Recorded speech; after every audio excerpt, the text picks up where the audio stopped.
Vamos nuevamente al libro de Daniel. Estamos hablando del tema central de Daniel. ¿Y cuál es el tema central de Daniel? ¿Recuerdan? El Dios que está en control, ¿verdad? Dios controla la historia. En el capítulo 1 vimos que Dios entregó a Joacim en manos de Nabucodonosor. Dios fue el que lo hizo. En Daniel 2 nos dimos cuenta varias indicaciones del control de Dios. Por ejemplo, Dios sabía lo que Nabucodonosor estaba pensando cuando se durmió. Dios, por lo tanto, le dio un sueño. Luego Dios causó que se le olvidara el sueño. Luego Dios, a través de su influencia, mandó a traer los magos para desenmascararlos. Y cuando el diablo quería que Daniel muriera con los magos, Dios volteó la cosa. Y en vez de eso, Daniel es traído a la prominencia en el reino de Babilonia. Y luego, ustedes recuerdan que leímos en el versículo 37 que Nabucodonosor era un rey de reyes porque el Dios del cielo fue el que le dio el reino. Lo dice claramente allí. Y luego el capítulo 3 nos dimos cuenta que a Nabucodonosor no le gustó lo que Dios le dijo en Daniel 2. Dijo que después de mi reino van a haber otros reinos. No. Dios está equivocado, yo voy a cambiar eso. Y por lo tanto hizo una estatua toda de oro, tratando de indicar de que su reino iba a ser ¿qué? Eterno, que la perspectiva de Dios estaba equivocada. Pero había un remanente fiel que dijo, no, el nuevo orden mundial no lo vas a establecer tú, van a haber diferentes reinos. Y por lo tanto Nabucodonosor tomó a este remanente y lo echó ¿dónde? En el horno de fuego. Y dijo, ya me deshice de ellos, ¿ves? Gané. El diablo dice, les gané. Check. Pero entonces Dios dice, momentico, me toca jugar a mí. El juego no ha terminado todavía. Y entonces Dios juega su ficha. Y le dice al diablo, checkmate. Porque entra Cristo mismo al horno. Y revoca, cambia, interrumpe el plan de Satanás y el plan del rey. Porque Dios es el que está en control. Ahora, noten Daniel 4, cómo aparece el mismo tema. Este es el tema central, porque está en todos los capítulos. Algunos dicen que el tema central de Daniel es el juicio de Dios. El problema es que el juicio de Dios no está en todos los capítulos. Algunos dicen que el tema central del libro de Daniel es la sucesión de reinos que se iban a realizar en la historia. Eso tampoco es el tema central, porque hay capítulos que no cubren eso. Para que sea el tema central debe estar en todos los capítulos. Y vamos a encontrar ahora en el capítulo 4, y vamos a leer el versículo 3. Noten lo que dice Nabucodonosor. ¿Había aprendido Nabucodonosor su lección después de levantar la imagen? Bueno, al principio sí, porque dice en el versículo 3, cuán grandes son sus señales, hablando de Dios, y cuán potentes sus maravillas. Su reino sempiterno, y su señorío hasta generación y generación. ¿Había aprendido por lo menos provisionalmente la lección Nabucodonosor en cuanto a quién controlaba la historia y quién tenía el reino? Claro que sí, pero lamentablemente se olvidó bien rápido. Porque tiene Nabucodonosor otro sueño. ¿Y quién creen ustedes que les dio el sueño? Dios. ¿Y a quiénes mandó a llamar Nabucodonosor? ¿No les parece raro eso? Tiene que ser raro porque los había llamado en Daniel 2 y no habían podido decir nada. El que le había podido explicar el sueño había sido Daniel. ¿Por qué no llamó a Daniel enseguida? Pero no. Dice en el versículo 7, vinieron magos, astrólogos, caldeos y adivinos. Y dije el sueño delante de ellos, mas nunca me mostraron su declaración. O sea, no fueron capaces de decirme lo que significa. Jóvenes, nuevamente vemos que no hay ningún método en este mundo que podamos nosotros interpretar sueños y saber el futuro, sino a través de la palabra de Dios. Ni leer las estrellas, ni leer la bola de cristal, ni leer la palma de la mano, ni ir a profetas psíquicos, ni tratar de comunicarse con los muertos. Ninguno de esos métodos puede descifrar el futuro. Solamente lo puede descifrar Dios. Ellos no pudieron mostrar la declaración. Y por lo tanto ahora manda a llamar Nabucodonosor a Daniel. Fíjate, siempre he's always second choice. No había aprendido de que el que controla las cosas es Dios. Y ustedes recuerdan el sueño, ¿verdad? El sueño que tuvo Nabucodonosor. Se encuentra en el versículo 13 hasta el versículo 17. Ustedes recuerdan que Nabucodonosor vio un gran árbol, las aves venían a las ramas, el árbol alimentaba y daba sombra a todas las personas en el reino. Y ahora el ángel le va a decir a Nabucodonosor lo que significa el sueño. Porque desciende un ángel del cielo y ¿qué hace? Corta el árbol. Pero no lo arranca ¿de qué? De raíz. sino que deja el tronco. Y ahora noten el versículo 13. Veía en las visiones de mi cabeza en mi cama, dice Nabucodonosor, y he aquí que un vigilante y santo descendía del cielo, y clamaba fuertemente y decía así: cortad el árbol y desmochad sus ramas, derribad su copa y derramad su fruto, váyanse las bestias que están debajo de él y las aves de sus ramas, mas la cepa de sus raíces dejaréis en la tierra, y con atadura de hierro y de metal entre la hierba del campo, y sea mojado con el rocío del cielo, y su parte con las bestias en la hierba de la tierra. Su corazón sea mudado de corazón de hombre, y sea le dado corazón de bestia, y pasen sobre él 7 tiempos. Y ahora noten el versículo 17.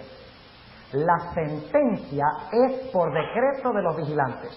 La palabra vigilantes son los ángeles. Es por decreto de los ángeles. Y por dicho de los santos la demanda, para que conozcan los vivientes. Ahora escuchen, aquí viene la frase clave. Para que conozcan los vivientes que el Altísimo se enseñorea del reino de los hombres, y que a quien Él quiere lo da, y constituye sobre él al más bajo de los hombres. ¿Quién es el que da el reino? Dios. ¿Quién es el que quita el reino, si quiere? ¿Se lo quitó Dios a Nabucodonosor, sí o no? Por decreto, ¿verdad? Dijo que se lo iba a quitar. Ahora, noten cómo se desenlaza la historia.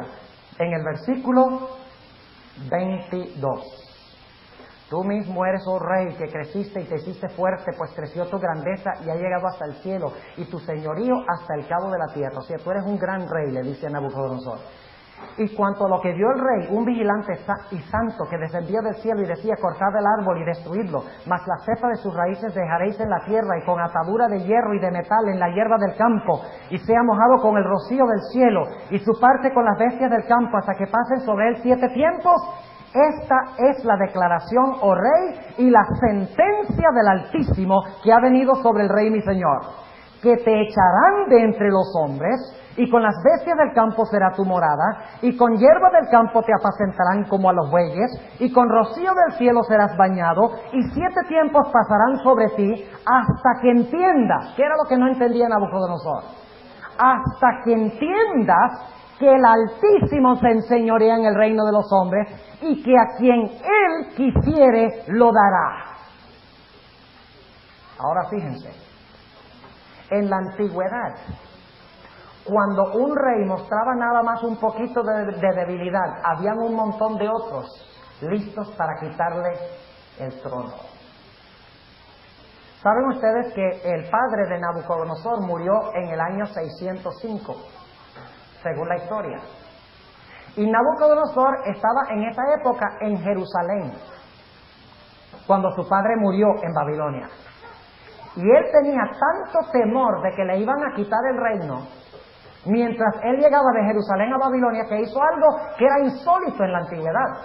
Generalmente, si ustedes miran un mapa de la Tierra Santa, cuando un rey iba a Palestina, el rey subía hacia el norte, por la tierra de Canaán, y luego entonces, porque era bien fértil y había bastante agua, subía y entonces daba la vuelta y bajaba a Babilonia, porque entre Jerusalén y Babilonia está el famoso desierto de Arabia, y para cruzar el desierto de Arabia era peligroso.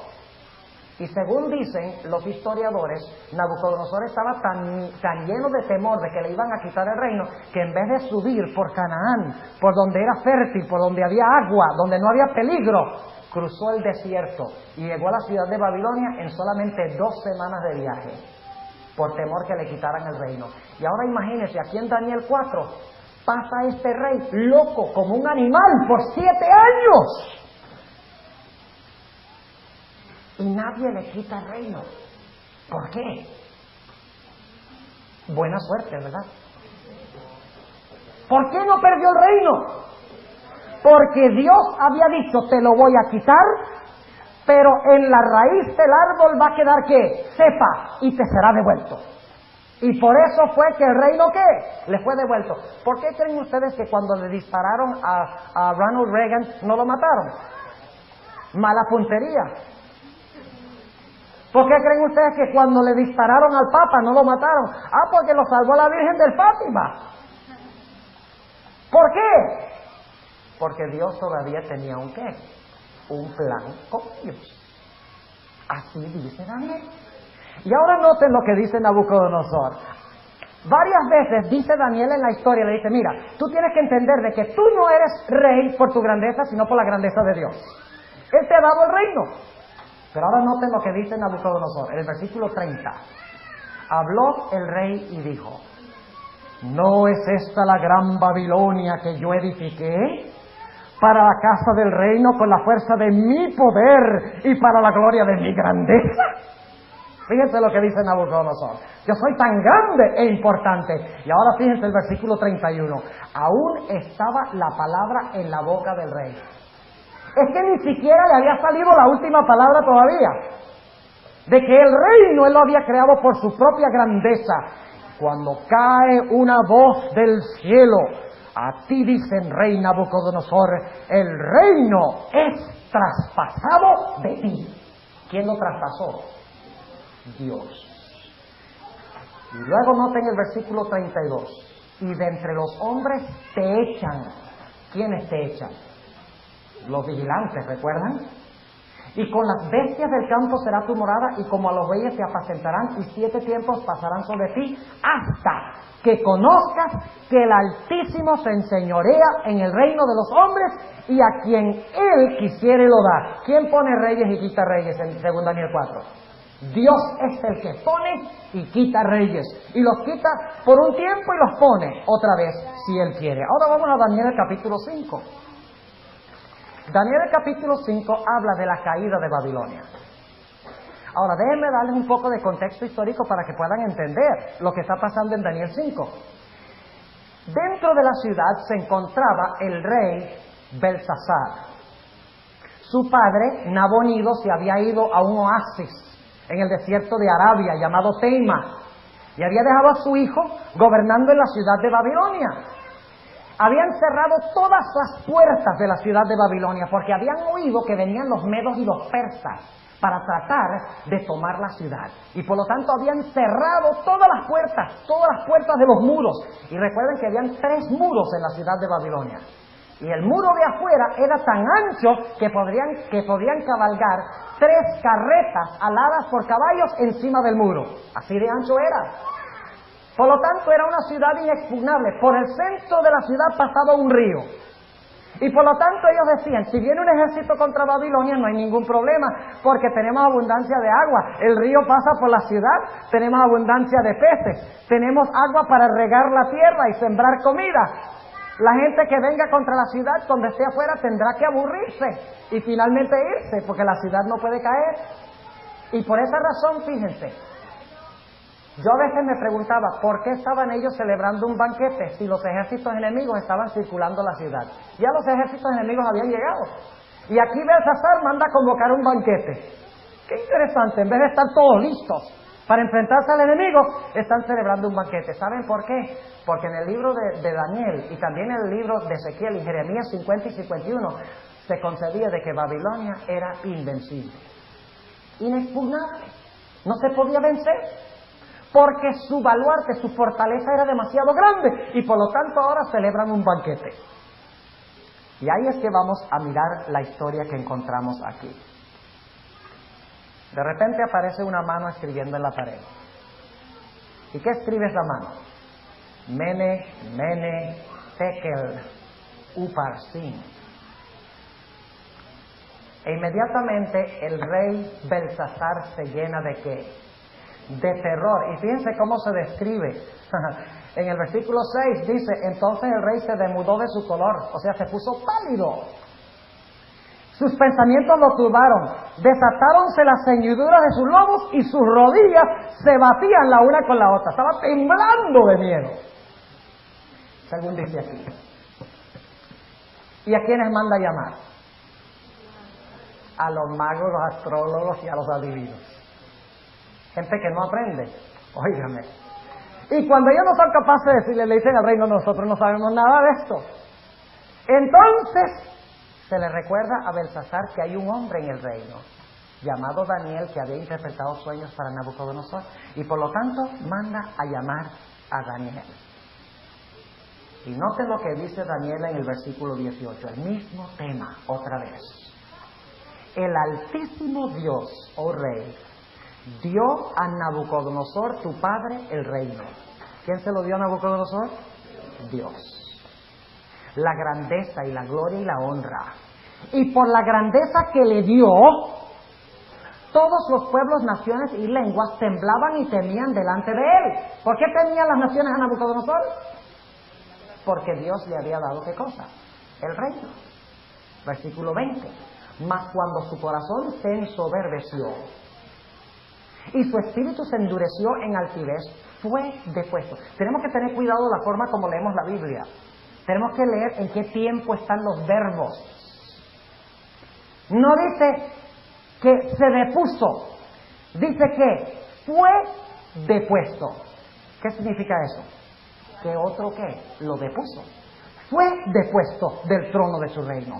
Y traspasaron, o sea, otros traspasaron de él la gloria.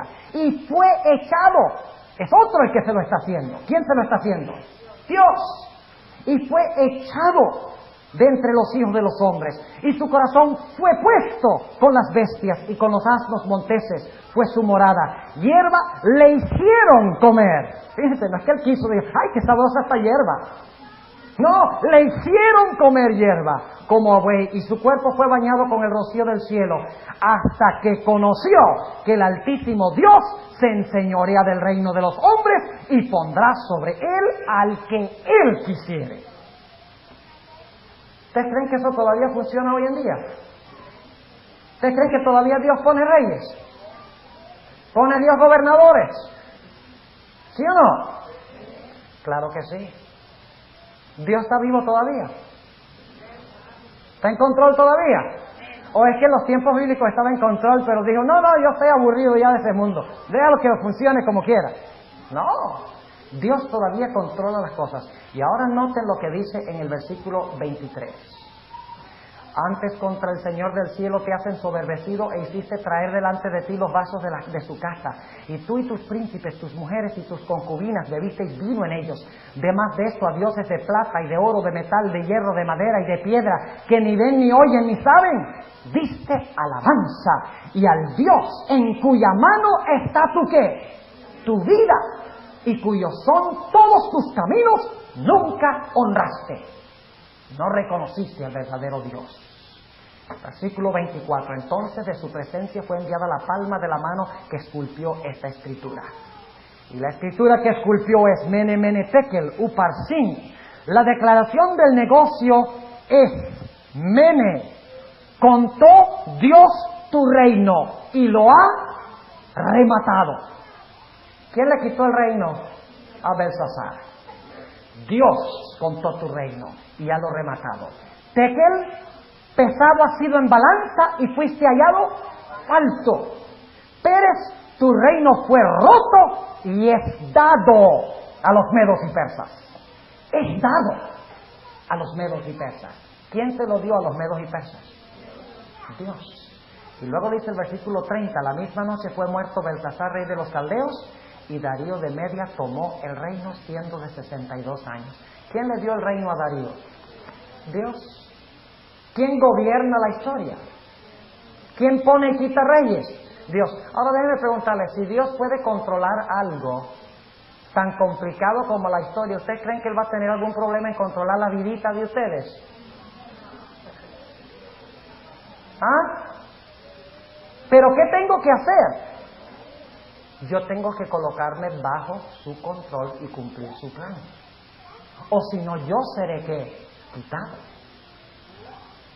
Ya eso es una aplicación individual, porque lo que se aplica a los reyes se aplica a nosotros. Si yo no me coloco bajo su control, si me voy en contra del control de Dios, me pasará lo mismo que a estos reyes. Ahora vamos a Daniel 6. Ustedes recuerdan la historia, ¿verdad? La historia de Daniel cuando oraba 3 veces al día. Tremenda historia del control de Dios. Vamos a anotar esta historia comenzando en el versículo 3. Pero el mismo Daniel era superior a estos gobernadores y presidentes porque había en él más abundancia de espíritu. Y el rey pensaba de ponerlo sobre todo el reino. ¿Quién pensaba poner a Daniel sobre todo el reino? El rey Darío. Y luego dice en el versículo 4, entonces los presidentes y gobernadores buscaban ocasiones contra Daniel por parte del reino. Ellos no querían que Daniel fuera colocado, ¿qué? Sobre el reino. Y por lo tanto ellos traman algo. ¿Qué es lo que traman? Vamos a lograr que los leones maten a Daniel. Así, aunque el rey piense que va a poner a Daniel sobre el reino, no se va a realizar así. Noten lo que sigue diciendo en el versículo 4. Entonces los presidentes y gobernadores buscaban ocasiones contra Daniel por parte del reino, mas no podían hallar alguna ocasión o falta porque él era fiel y ningún vicio ni falta fue en él hallado. Entonces dijeron aquellos hombres, fíjense, no hallaremos contra este Daniel ocasión alguna, sino la hallamos contra él en la ley de su Dios, en la forma como adora a Dios. ¿Va a pasar eso nuevamente en el futuro? Cualquiera que adora la bestia y la imagen, sufrirá el castigo. Y el primer ángel dice, temed a Dios y darle gloria, porque la hora de su juicio ha llegado, y adorad a aquel que hizo el cielo, la tierra, el mar y las fuentes de las aguas, en la ley de su Dios. Entonces estos gobernadores y presidentes se juntaron delante del rey y le dijeron así, Rey Darío para siempre vive. Fíjense cómo son de hipócritas. Oh, para siempre vive, oh rey, tú eres tan grande e importante. Y el rey dice, amén, amén. Y todos los presidentes del reino, magistrados, gobernadores, grandes y capitanes, han acordado por consejo promulgar un real edicto y confirmarlo, que cualquiera que demandare petición de cualquier dios u hombre en el espacio de 30 días, sino de ti, oh rey, sea echado en el foso de los leones. Ah, estos hombres sí me quieren, dice Darío. Quieren proclamarme el dios de Medo-Persia. ¡Qué tremendo! Yo sí tengo amigos en el reino, dice Darío, o piensa Darío. Y ahora noten el versículo 8, muy clave. Ahora, oh rey, confirma el edicto y firma la escritura para que no se pueda mudar, conforme a la ley de Media y de Persia, la cual no se revoca. Ahora el dominio de la historia parecía estar en manos de ¿quién? ¿De quiénes? De los príncipes. Parecían tener todas las cartas de ganar. Todo el poder estaba en sus manos, porque tenían un edicto o un decreto que no se podía revocar o cambiar, lo cual significa que Daniel estaba muerto seguro. He was a dead duck. Sin duda alguna. Porque el gobernante del imperio mundial había dado el decreto. Ahora fíjense lo interesante. El rey da el decreto ejerciendo su soberanía y luego él mismo queda atado por su ley. ¿No sé si han notado eso? Él dice, oh, yo muestro que soy soberano y soy libre y puedo hacer lo que yo quiero, y proclama la ley, pero cuando proclama la ley llega a ser esclavo de su propia ley. O sea que el soberano se vuelve súbdito de su ley. Se vuelve esclavo de su ley. Ya no es soberano porque está sujeto a la ley que él mismo promulgó. Eso es lo que pasa cuando los hombres promulgan leyes contrarias a Dios. Se atan ellos mismos. Y sigue diciendo la historia. Y vamos a leerlo ahí en el capítulo 6. Que el rey, cuando se da cuenta de la trampa que han puesto, se entristece. Y trata de librar a Daniel, ¿verdad? Dice la Biblia que hasta la noche trató de librar a Daniel, pero no pudo. Y por lo tanto ahora el rey hace algo muy interesante. Dice en el versículo 14, el rey entonces, oyendo el negocio, pesóle en gran manera. Y sobre Daniel puso cuidado para librarlo. Y hasta puestas del sol trabajó para librarle. Este era el monarca más poderoso del mundo y no lo podía librar. Empero aquellos hombres se reunieron cerca del rey y dijeron al rey: sepas, oh rey, que es la ley de Media y de Persia, que ningún decreto u ordenanza que el rey confirmare pueda mudarse. Entonces el rey mandó y trajeron a Daniel y echaronle en el foso de los leones. Y hablando el rey dijo a Daniel: el Dios tuyo, a quien tú continuamente sirves, Él te libre, porque yo no puedo. ¿Quién estaba en control? ¿El rey? ¿Quiénes estaban en control? ¿Los príncipes? ¿Quién había jugado? Satanás. Había hecho su juego. O sea, volvamos al juego de chess otra vez, de ajedrez. El diablo había jugado y dijo: al foso de los leones, ¡check! Pero todavía le faltaba la última jugada a Dios. El rey no podía librarlo, pero como Dios controla y domina la historia, la Biblia dice que Dios entró, el Señor Jesucristo entró, el ángel de Jehová entró en el foso de los leones y le cerró las bocas a los leones. ¿Quién controlaba a los leones? Dios. Y Daniel pasó toda la noche ahí con los leones, posiblemente pasándole la mano. Y los leoncitos como unos gaticos, pacíficos, que ni decían pío. Claro, los leones no dicen pío, ¿no? Pero no hacían ni un poquito de ruido.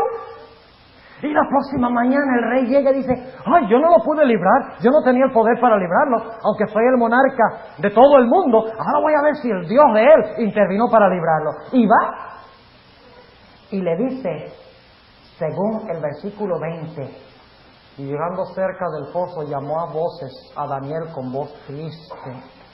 Y hablando el rey dijo a Daniel: Daniel, siervo del Dios viviente, el Dios tuyo a quien tú continuamente sirves, ¿te ha podido librar de los leones?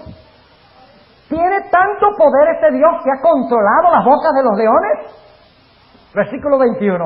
Entonces habló Daniel con el rey: oh rey, para siempre vive. El Dios mío envió su ángel, el cual cerró las bocas de los leones para que no me hiciesen mal. Porque delante de él se halló en mi justicia, y aún delante de ti, oh rey, yo no he hecho lo que no debiese. Y ahora fíjense, ahora son los leones que están en control. Mientras Daniel está en el foso, Dios controla a los leones. Cuando sacan a Daniel del foso, ahora van a echar ¿a quiénes? A los príncipes. ¿Y ahora quién está en control? Los leones están en control. Fíjense, Dios quita su mano de protección y dice en el versículo 24: y mandólo el rey, fueron traídos, y mandando el rey, fueron traídos aquellos hombres que habían acusado a Daniel y fueron echados en el foso de los leones, ellos, sus hijos y sus mujeres. Y aún no habían llegado al suelo del foso cuando los leones se apoderaron de ellos y quebrantaron todos sus huesos. Eso es por si acaso alguien dijo de que no se comieron a Daniel porque no tenían hambre. Porque alguien podría decir eso: no, los leones estaban recién alimentados, no tenían hambre. Pues aquí dice que tenían tanta hambre que los príncipes ni siquiera alcanzaron a llegar al suelo y ya los leones se lo estaban comiendo y partiéndole los huesos. O sea, ¿quién está en control? Dios. Ahora vamos rápidamente a Daniel 7. ¿Saben ustedes? A veces no leemos con cuidado la Biblia. Leemos solamente ciertas cosas que siempre hemos leído y otras cosas las pasamos por alto. Pero en Daniel 7 hay que ver el tiempo de los verbos. Es muy importante el tiempo de los verbos. Vamos a leer rápidamente Daniel 7 y el versículo 1.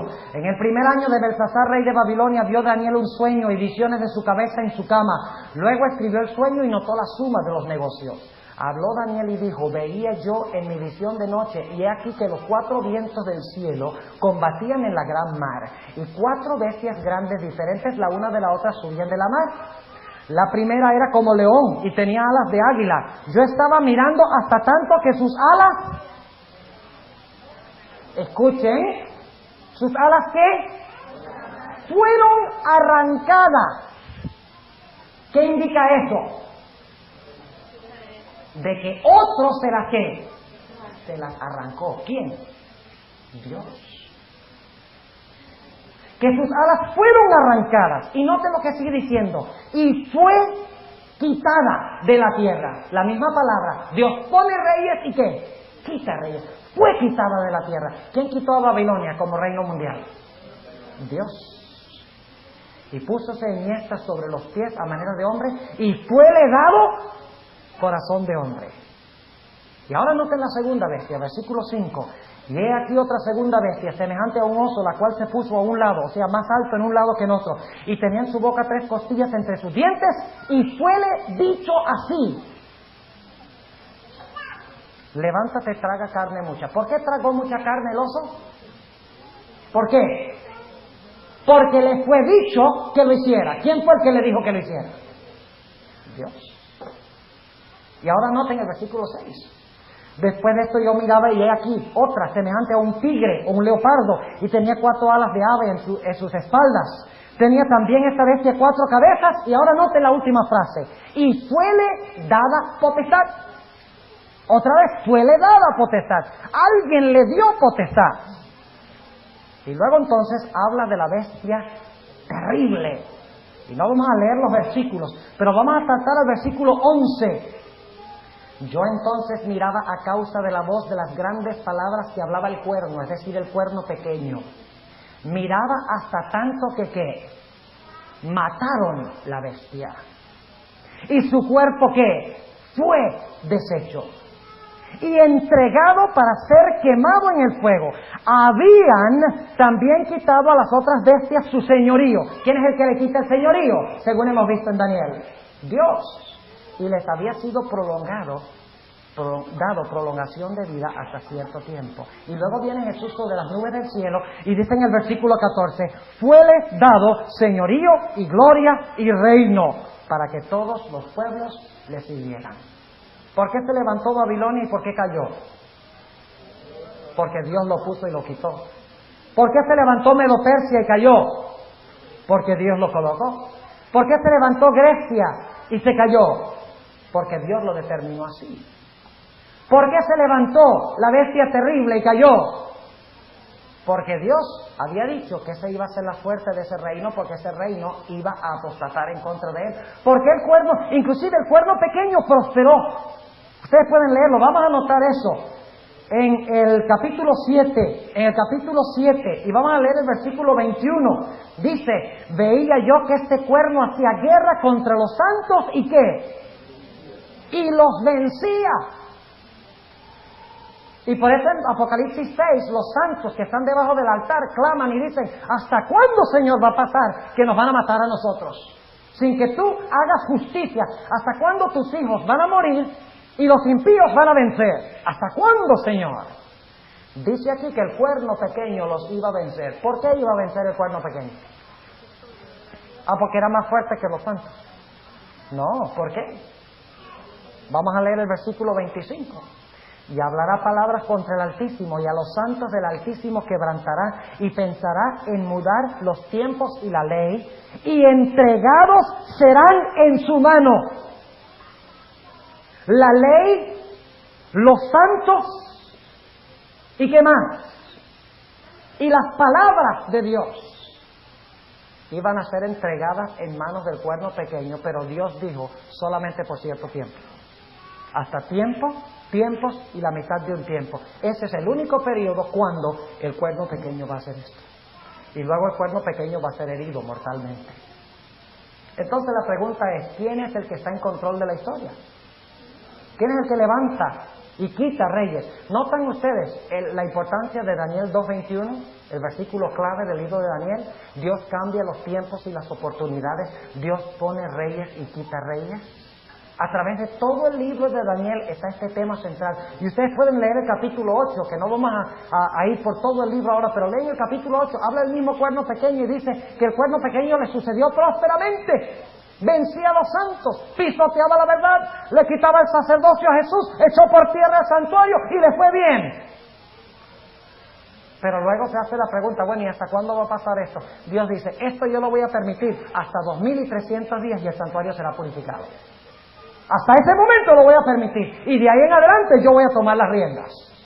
O sea, Dios permite que el diablo juegue, y entonces Dios contrarresta. Ve, Dios es un experto contragolpista para los que conocen de fútbol. experto en el contragolpe. ¿Saben qué es el contragolpe, verdad? Viene un equipo abrumador y se acerca a la portería y van a meter un gol y de repente encontramos que el equipo contrario arremete contra ellos en el contragolpe, ¿verdad? Y se escapa un individuo solo y corre y mete un gol en el otro lado. Un individuo solo, en contragolpe. ¿Ves? Dios es un experto contragolpista. Comparándolo con un partido de fútbol, el diablo tiene todos sus jugadores delante de la portería y se están pasando la bola uno al otro y tienen mareados aparentemente a los jugadores de Dios.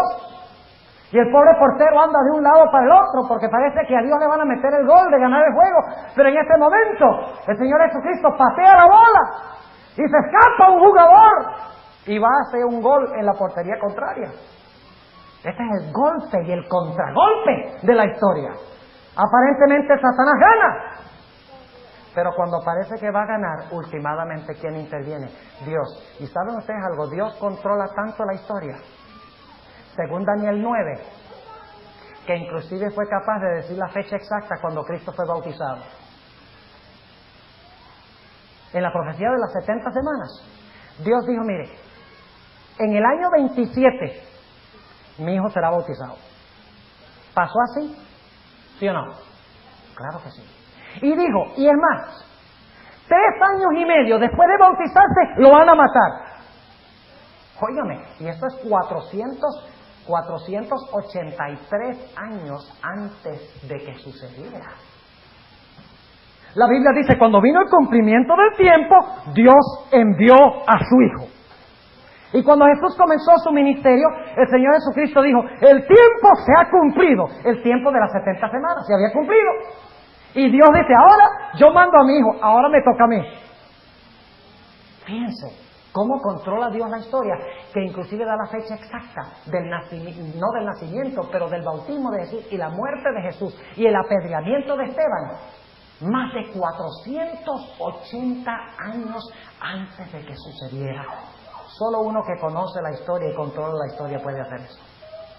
Y luego en Daniel 10 encontramos una escena interesante. Dios había dicho que Ciro iba a librar al pueblo de Dios de Babilonia. Cuando Ciro conquistara Babilonia, iba a dar un decreto para que el pueblo de Dios saliera y regresara a Jerusalén para reedificar el templo, los muros y la ciudad.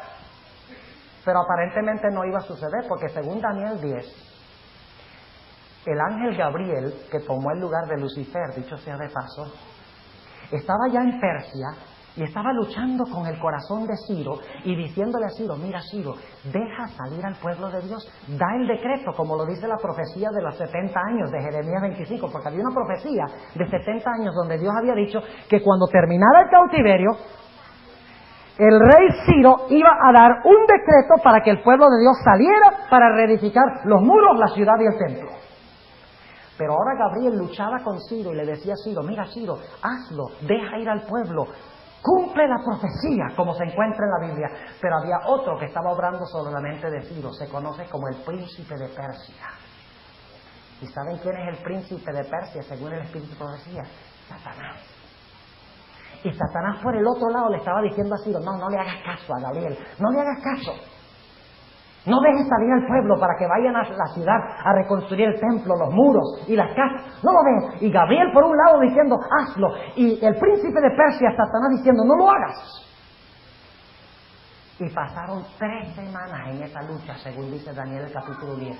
3 semanas. Gabriel en un lado luchando con Ciro y Satanás en el otro lado tratando de impedir que se diera el decreto para que el pueblo de Dios regresara a su tierra.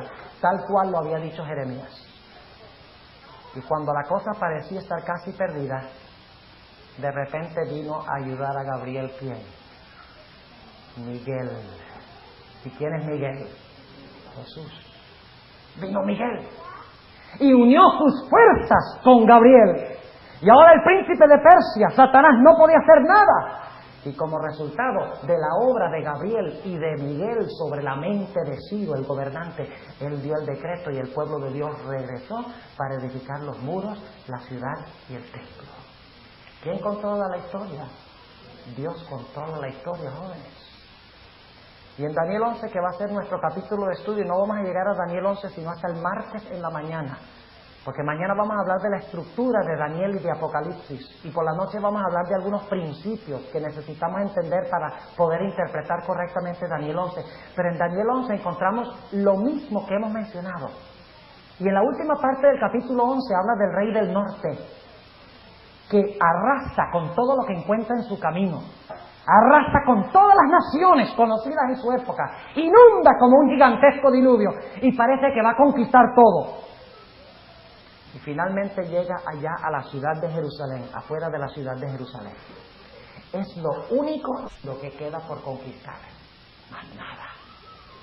Si logra conquistar a Jerusalén, su triunfo es completo, porque en Jerusalén se encuentra el pueblo santo de Dios. ¿No es eso parecido a la historia de los 3 jóvenes que fueron echados en el horno de fuego? Si podría haberlos borrado a ellos, si hubiera sucedido, su triunfo hubiera sido completo. Si hubiera podido matar a Daniel en el pozo de los leones, su triunfo hubiera sido completo. Si el cuerno pequeño hubiera logrado vencer, su triunfo hubiera sido completo. Si el rey del norte logra entrar a Jerusalén y matar y destruir a los que están allí, su triunfo sería completo. Y parece que está a punto de destruir al remanente de Dios que se encuentra en Jerusalén. Y cuando está a punto de hacerlo, dice que saldrá con grande ira para destruir a muchos, al remanente de Dios. En ese momento se levantará Miguel. ¡Oh, qué tremendo! Se levantará Miguel, aquel príncipe que está por los hijos de tu pueblo. Y será tiempo de angustia cual no ha habido desde que existe nación en la tierra, mas en aquel tiempo tu pueblo será libertado. Todos los que se encontraren escritos en el libro. Y ahí concluye el juego y el contrajuego. Porque cuando Miguel libra a su pueblo, ya Satanás no puede tocar a los hijos de Dios nunca más en la historia. Para concluir en esta noche, yo quisiera decirles, jóvenes, lo que ya mencioné. Si Dios es capaz de controlar algo tan complicado como la historia, si es capaz de librar a todo un pueblo que está bajo el peligro de caer en las manos de todo un sistema, de un nuevo orden mundial, Él no va a tener ningún problema en controlar tu vida. Pero tú tienes que entregar tu vida a su control. Tú tienes que colocar tu vida en sus manos. Aun cuando parezca que Satanás te está agobiando y te está molestando, aun cuando parezca que Satanás está tomando el poderío y la ascendencia en tu vida, encomienda tus caminos en las manos de Dios, que Dios derrotará a Satanás. Y a veces no entendemos cosas que nos suceden en la vida, ¿saben? Yo quiero concluir con esto, una experiencia que yo tuve cuando estaba estudiando teología en Colombia. Cuando yo estaba estudiando allá, iba en las vacaciones a colportar a Venezuela, porque en Venezuela la moneda era mucho más fuerte. Ahora la moneda no es fuerte en ninguna parte, pero en esa época sí. Terminaba la escuela y teníamos una asamblea grande de colportores, tal vez algunos saben de lo que estoy hablando, traían a Nicolás Chai y traían a Riffel y todos los grandes vendedores de la Pacific Press a enseñarnos cómo vender. Y pasamos 5 días después del año escolar aprendiendo las técnicas. ¿Y qué decir? Se decía, no, pero esos libros están muy chiquitos por ese precio tan grande. Entonces nos decía, no, pero es que el mejor perfume viene en frascos más pequeños. Y nos enseñaba todas las técnicas de venta. Y cuando terminaba la asamblea, después de 5 días, estábamos como unos tigres, dispuestos inclusive de ir a vender el conflicto de los siglos al diablo. Y salí yo de ahí, de Colben, primera vez que iba a colportar, listo para vencer y vender. Y cuando llegué a la ciudad de Caracas me enfermé, pero terriblemente. Me dio un catarro, me dio una gripe, pero terrible, donde inclusive me tocó quedarme en cama. Yo iba ahí con 3 otros compañeros a colportar allá en Venezuela.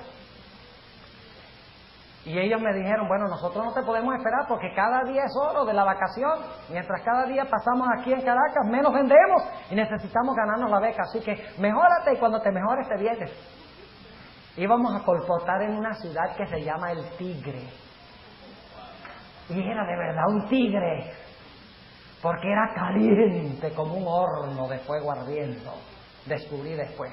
Me quedé en Caracas. Después de unos 3 o 4 días ya estaba suficientemente bien como para viajar. Así que me monté en el bus.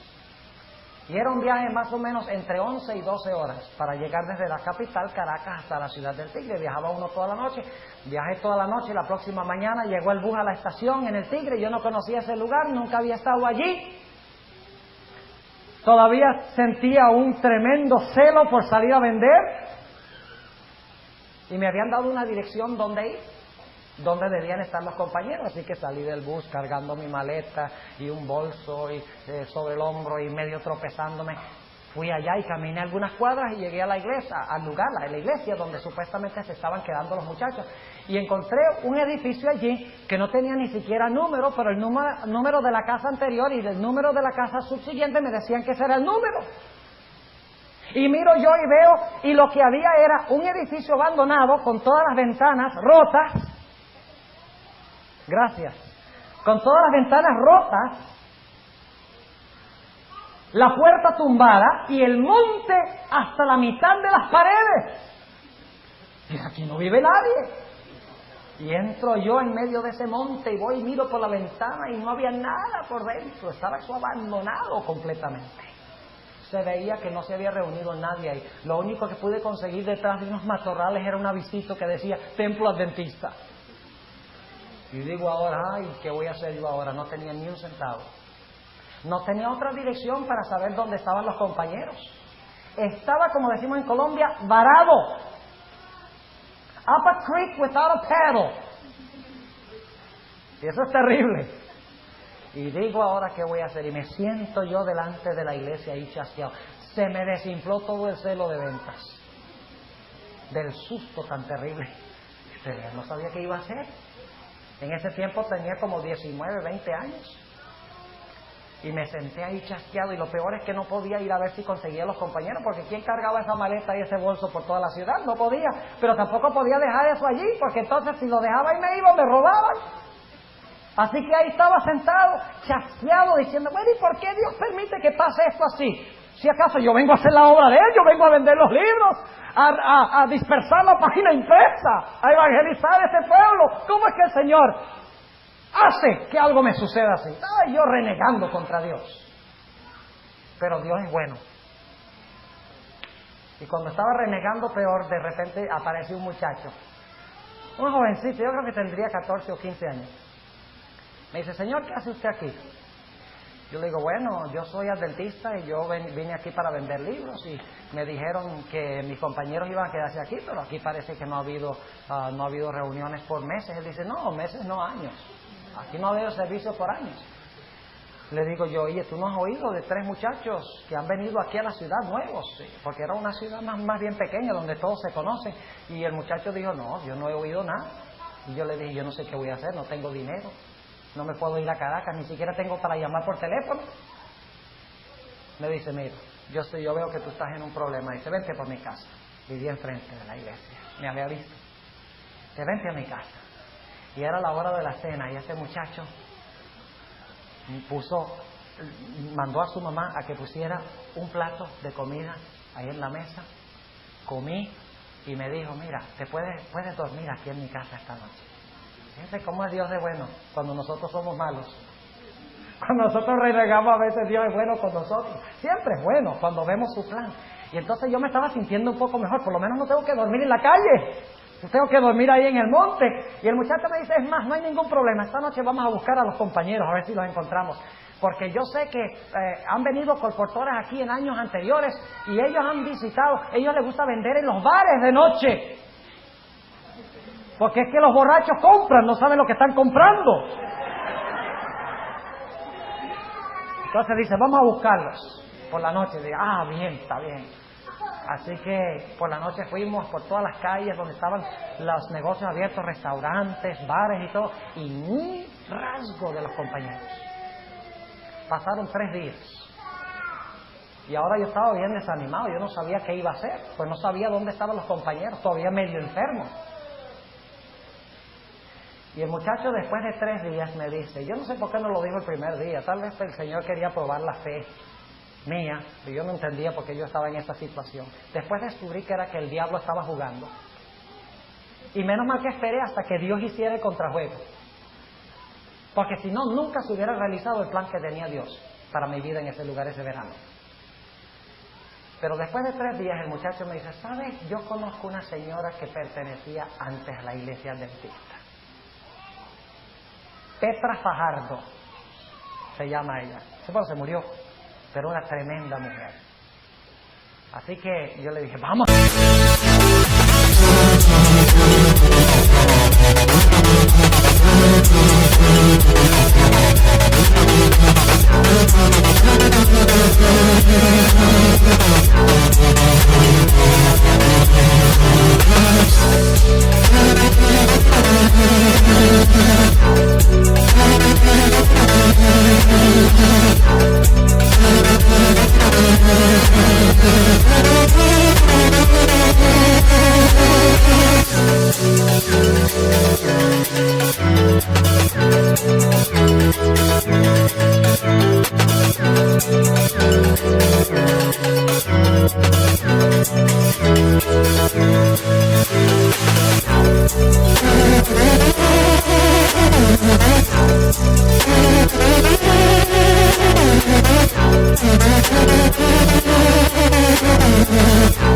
A ver, de pronto ya sabes, fuimos a la casa de Petra Fajardo y le preguntamos si conocía a 3 jóvenes que había. Ella dice, no, yo no sé de nadie que ha llegado, pero conozco a otra señora que fue adventista, tal vez ella sepa. Ah, bien, dije, está bien, me estaba animando, por lo menos había una cadena de adventistas. Últimamente tenía que conseguir a los compañeros. Así que fuimos a la otra casa, tocamos la puerta, y cuando se abrió la puerta me encontré allí con Héctor Sánchez, uno de los compañeros que iba a colportar conmigo. ¡Ay, amén!, digo yo. Por fin me había encontrado con los compañeros. Déjenme decirles qué fue lo que pasó ese verano. ¿Qué plan tenía Dios? Plan que yo no veía. Dios estaba en control de toda la situación. Pero tenemos que tener paciencia y dejar que Él nos muestre por qué pasan las cosas. Confiar en Él y estar dispuesto inclusive de demorar para que Dios nos revele después el propósito de lo que nosotros pasamos. Pues nosotros empezamos a colportar en esa ciudad del Tigre. Y en las visitas que hicimos empezamos a descubrir muchas personas que habían sido miembros de la iglesia adventista. Habían ido a esa iglesia y se habían retirado. Algunos se habían mudado a otras ciudades, se habían retirado de la iglesia, había muy poca gente y finalmente habían cerrado la iglesia. Pero empezamos a conseguir a esas personas en los contactos. ¡Oh, el guardián de la salud! Es un libro adventista, ¿verdad? Claro que sí. Ah, yo fui adventista hace varios años. Y en esos contactos empezamos a preguntar, ¿les gustaría a ustedes, si se abriera de nuevo la iglesia, pertenecer otra vez a la iglesia, asistir? ¡Oh, sí! Cuando terminó ese verano, con la gracia y el poder de Dios, no solamente había logrado ganar 3 becas y media en ventas, sino que habíamos logrado cortar todo el pasto de la iglesia, habíamos logrado reparar, con la ayuda de las personas que entraron a la iglesia, reparar las ventanas y la puerta y hacer algunas reparaciones, y se estaban reuniendo en esa iglesia 25 personas los sábados por la mañana. Pero la historia no termina allí. Tuvimos contacto con el hermano Trujillo, testigo de Jehová acérrimo. ¿Han trabajado alguna vez con un testigo de Jehová? Dicho sea de paso, la hija del hermano Trujillo trabaja con la empresa Avenza, que viaja de Kennedy Airport a Caracas. Y de vez en cuando, cuando iba a Caracas desde Nueva York, veía a Mireille y recordábamos viejos tiempos. Pero él era un testigo de Jehová y trabajamos con él. Y por la gracia de Dios, el hermano Trujillo llegó a ser adventista. Y digo trabajamos porque fue entre todos los que estábamos allí ese verano. Y el hermano Trujillo tenía un taller de mecánica, todavía lo tiene, me dice. Puso un aviso bien largo enfrente del taller que decía, no se trabaja los sábados. Este ex testigo de Jehová. Y cuando venían los clientes le preguntaban, bueno, ¿y por qué no trabajan los sábados? Porque el sábado es el día del Señor, según la Sagrada Escritura. Y le daba estudios bíblicos. Y varias personas se unieron a la iglesia. Volvimos a colportar ahí, pastor, el siguiente verano. Colporté ahí 3 años, 3 vacaciones en el mismo lugar. Y cuando salí por última vez de la ciudad del Tigre, teníamos más de 60 personas asistiendo a los cultos el sábado por la mañana en esa iglesia. Y recientemente me llegó una carta del pastor Humberto Orjuela, que lo trasladaron, ya no está en ese distrito, diciéndome: pastor, estamos pidiéndole un donativo porque ya no cabemos en la iglesia y necesitamos edificar otra iglesia. ¿Tenía un plan Dios para mí? ¿Sí o no? Podía...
Cuando estaba pasando por esa situación, no. Jóvenes, Dios no nos ha dicho que expliquemos toda circunstancia por la cual pasamos. Dios dice: confía en mí y algún día sabrás. Confía que estoy en control, que hay un plan, que hay un propósito, que hay una razón. Confía y algún día comprenderás. Así que Dios nos ha llamado a confiar en Él, porque Dios está en control. Oremos. Amante Padre Celestial, te damos gracias que tú nos has revelado en las profecías que tú estás en control de todo. Te damos gracias que tú eres un Dios que no solamente controla la historia, los imperios, los reyes, sino que si nosotros te entregamos nuestra vida, nos pones a nosotros también bajo tu control. Te ruego, Señor, que cada joven y señorita aquí, a través de tu poder, se encomiende en tus manos. Que dediquen sus vidas a ti. Que pongan sus vidas en tus manos, que tú les muestres el plan que tienes para sus vidas. Que dediquen sus energías, su fuerza, sus talentos para el reino de Cristo, no para el reino de Satanás. Y en aquel gran día, cuando Cristo venga en las nubes del cielo, te ruego, Señor, que toda esta preciosa juventud se encuentre allí para decir: he aquí, este es nuestro Dios, este es mi Dios. Le hemos esperado, le he esperado, y Él me salvará. Gracias, Señor, por escuchar nuestra oración y por ayudarnos a confiar en ti. En el nombre de Jesús. Amén.